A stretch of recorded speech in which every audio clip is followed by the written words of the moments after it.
A shocking sniper attack rocked a Dallas ICE facility this morning, leaving at least one migrant dead and several others wounded. The gunman, identified as 29-year-old Joshua Jahn, turned the weapon on himself as police closed in. I'm Joseph Morris, and don't forget to like and subscribe as we dive into the chilling details of this tragic event, including some bizarre and disturbing findings that point to a deeper motive. Just after 7 a.m. Central Time on Wednesday, September 24th, 2025, chaos erupted at the Immigration and Customs Enforcement facility in Dallas, Texas. Joshua Jahn, positioned on the rooftop of a nearby immigration attorney's office, opened fire on an unmarked van carrying ICE detainees. Acting ICE Director Todd Lyons told CNN the sniper fired indiscriminately from an elevated position, striking at least 3 detainees. One died at the scene and 2 others were rushed to a hospital, with early reports suggesting a second victim may have passed away, though officials haven't confirmed this yet. No law enforcement officers were harmed, but the attack sent shockwaves through the community. Now here's where things take a dark turn. Bullets found near Joshua's body were engraved with the words anti-ICE. What I can also share with you is that early evidence that we've seen from rounds that were found near the suspected shooter contain messages that are anti-ICE in nature. Again, this is just the most recent example of this type of attack. Writing on X, Cash shared an image of the ammunition saying, quote, "These despicable politically motivated attacks against law enforcement are not a one-off," end quote. The FBI's Joe Rothrock added that the casings carried messages explicitly targeting ICE, pointed to an ideological motive. This wasn't just a random act. Joshua's actions scream intent, and the evidence left behind only deepens the mystery. So who was 29-year-old Joshua Jahn?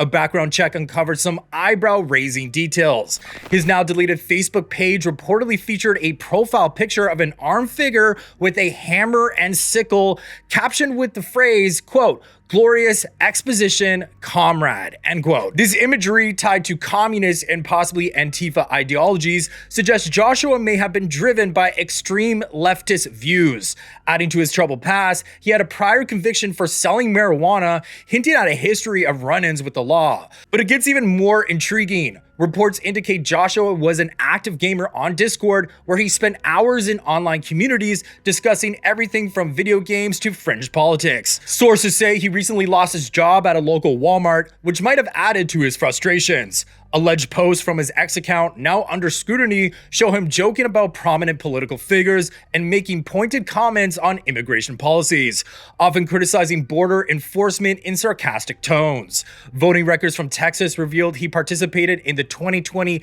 Democratic primary, further painting a picture of someone with strong progressive leanings.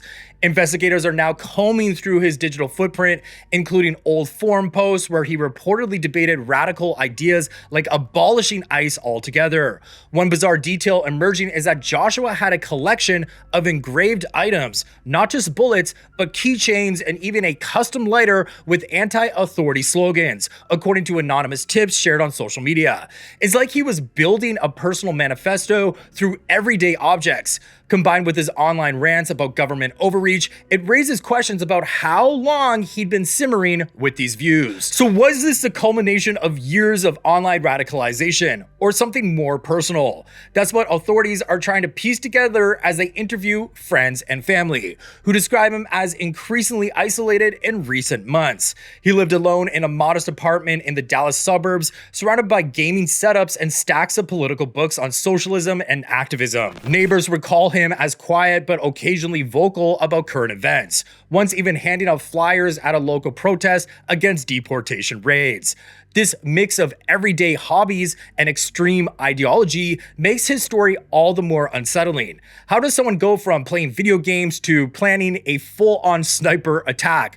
But what pushed him to this deadly act? That's the question investigators are scrambling to answer. So let's just pause for a second, because what do you think drove Joshua to target this ICE facility? Was it purely ideological, or could there be more to his story? Drop your thoughts in the comments below. I'm curious to hear what you guys think. So this wasn't an isolated incident. The Dallas ICE facility has been a hotspot for tension. Just last month on August 25th, 36-year-old Bratton Dean Wilkinson was arrested after making a bomb threat at the same location. Bratton allegedly showed up with a supposed detonator on his wrist, claiming he had a bomb in his backpack. He's now facing charges for terroristic threats. And back on July 4th, a nearby ICE facility in Alvarado, Texas, was attacked by armed assailants in tactical gear. 10 people were arrested, charged with terrorism and aggravated assault for trying to disrupt operations. These incidents paint a troubling picture of escalating hostility towards ICE. The response from officials was swift and pointed.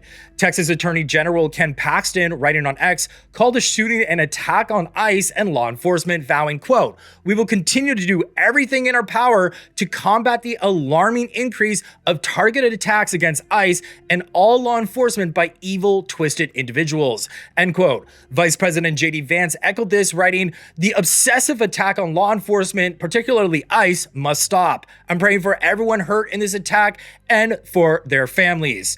Texas Senator Ted Cruz took it a step further, pleading at a press conference, "Politically motivated violence is wrong." It was 2 weeks ago today that we saw a political assassination in Utah that tore the heart out of much of this country. This is the third shooting in Texas directed at ICE or CBP. This must stop.